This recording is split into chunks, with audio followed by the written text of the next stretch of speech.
Assalamualaikum warahmatullahi wabarakatuh.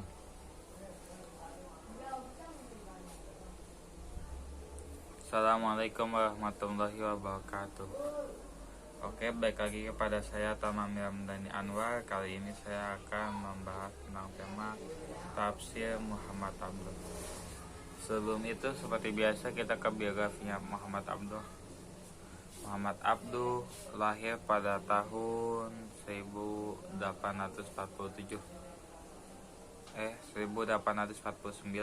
Masehi atau pada tahun Hijriah 1265 Hijriah.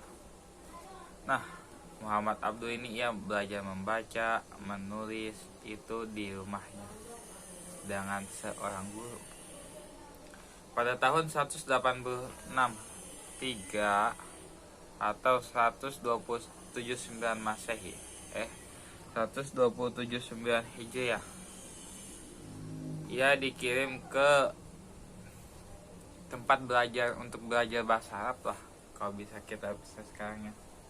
Kalau kita ini anak kayak bahas tempat apa namanya ya, pokoknya tempat les lah gitu, untuk belajar bahasa Arab dan belajar hukum fikih di Masjid Al-Ahmadi. Tetapi ia tidak puas dengan metode hafalan, maka kemudian pada tahun 1866 ia telah memilih menikah. Tetapi kemudian ia mendapat semangat baru dari pamannya, yaitu Syekh Darwis, untuk kembali belajar kepada ilmu-ilmu agama dan kepada ilmu tentang logika, matematika, ilmu ukur, dan ilmu lain yang tidak diajarkan di Al-Azhar. Nah, dari sinilah ia mulai belajar ke Azhar pada tahun 1866. Ia juga belajar kepada Syekh di sana. Masa tidak puas dengan ia kemudian masa puas dengan belajar falsafah. Nah, Muhammad Abduh ini ia memahami falsafah, logika, ilmu balaghah, sosial, politik.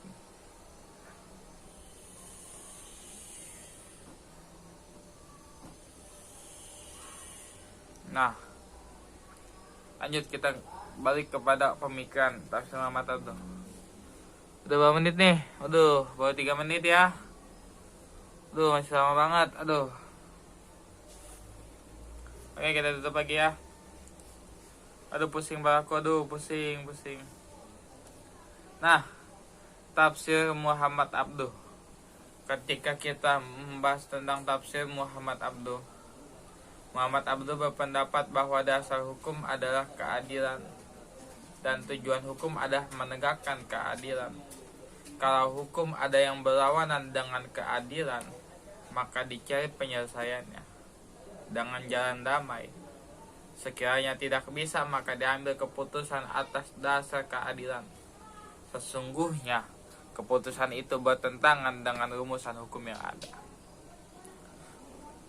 Pada tahun 1895, Muhammad Abduh mengusulkan untuk dibentuk Dewan Al-Azhar yang terdiri dari ulama besar berbagai mazhab fikih, yaitu mazhab Hanafi, Maliki, Syafi'i, dan Hambali, al-ba'ati a'immatil mujtahidin. Ia melakukan pembaharuan di Al-Azhar baik dari segi administrasi, infrastruktur, maupun kurikulum Al-Azhar. Pada tahun 1899, ia diangkat menjadi mufti Mesir, sekaligus menjadi Dewan Wakaf tertinggi Al-Majlis Al-Awqaf Al-A'la. Di antara tawanannya, ia juga seperti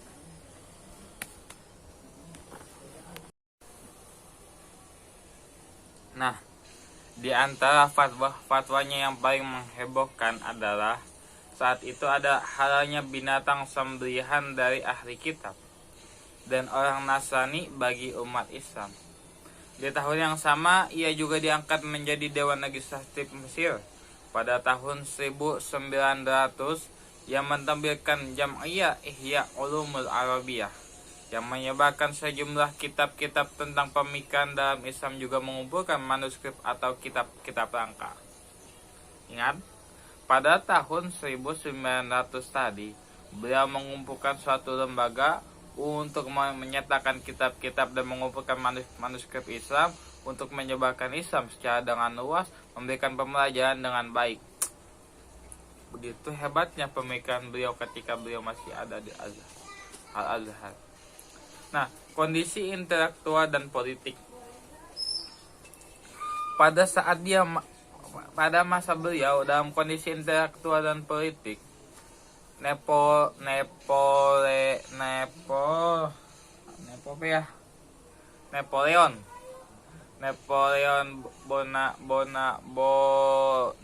Bonaparte melakukan ekspedisi ke Mesir pada tahun 1798.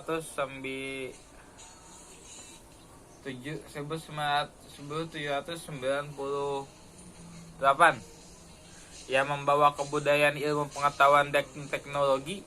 Di samping alat-alat perang, kontak orang Mesir, terutama para ulamanya, dengan kebudayaan yang dibawa oleh Napoleon, itu menimbulkan kesadaran dari dalam diri mereka bahwa umat Islam telah jauh ketinggalan dari orang-orang Eropa. Bahkan banyak penelitian atau percobaan yang dilakukan oleh orang Eropa yang tidak dapat dipahami oleh akal orang Mesir. Itu segitunya perubahan atau budaya-budaya yang dibawa Napoleon kepada negeri Mesir, sehingga beliau mengatakan bahwasannya orang-orang Mesir itu kayak katro, apa ya bahasa kitanya ya, ketinggalan zaman. Nah, tafsir Muhammad Abduh diduga kuat terlibat dalam pemberontakan Urabi, sehingga ia mendapat tahanan kota dan selanjutnya sebagaimana tersebut. Karena kegagalan pemberontakan ini, maka kemudian Muhammad Abduh tidak ingin lagi berlibat dengan dunia politik. Ia akan terlibat dalam politik jika politik telah mengekang kebebasan berpikir dan perkembangan ilmu dan agama. Bukankah itu yang terjadi pada zaman politik sekarang, di mana kita bebas pendapat, kita tidak diberikan bebasan berpikir, kita bebas sebenarnya, tapi ketika pemikiran kita menyalahi pemikiran pemerintah menjarakan kita, betul? Aduh, jadi ceramah nih, jadi nggak enak tak? Nah, pemikiran Muhammad Abduh, filsafat wujud menurut Muhammad Abduh ada dan tidak tiada dan tidak adanya.